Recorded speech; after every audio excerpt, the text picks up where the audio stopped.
The sacred significance of 108. Unveiling the universal thread across faiths. देवताएं तो भोलेनाथ के बच्चे हैं ना। The deities are the children of Bholenath, aren't they? Bholenath means the Lord of the innocent. Shiva जो आता है षष्ठी पर वो भोला बनकर के आता है ना। Shiv, who comes in this world, comes as an innocent one, doesn't he? तो भोला बाप जब आता है तो भोले बच्चों को स्वीकार कर लेता है। So, when the innocent father comes, he accepts the innocent children. वो अनेक जन्मों के भोले रहे हैं। देखो, They have remained innocent for many births.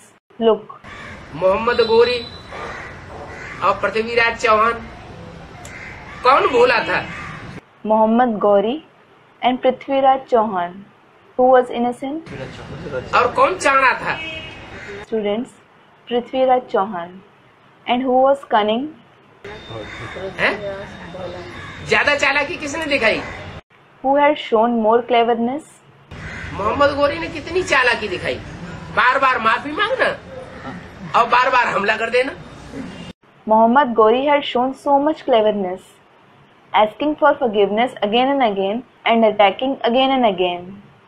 तो भारतवासी जो है, जो 108 बीज हैं, जो सारी दुनिया में माला के रूप में सिमरण किए जाते हैं, उन आत्माओं की जो विशेषता है, वो विशेषता आदि से लेकर के अंत तक अक्षुण्ण रहती है, नंबरवार पुरुषार्थ अनुसार।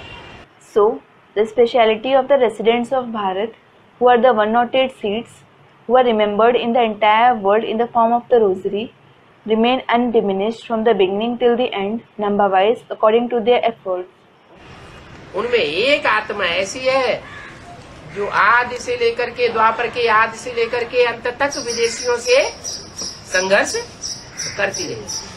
Among them, there is such a soul who keeps on clashing with the foreigners from the beginning till the end, from the beginning of the Copper Age till the end. वो आत्मा यहाँ भी पहचान में आवेगी। That soul will be recognized here as well. उसके सहयोगी भी यहाँ पहचान में आवेंगे। कैसे? His helpers will be recognized here as well. How? कैसे पहचान में आवेंगे?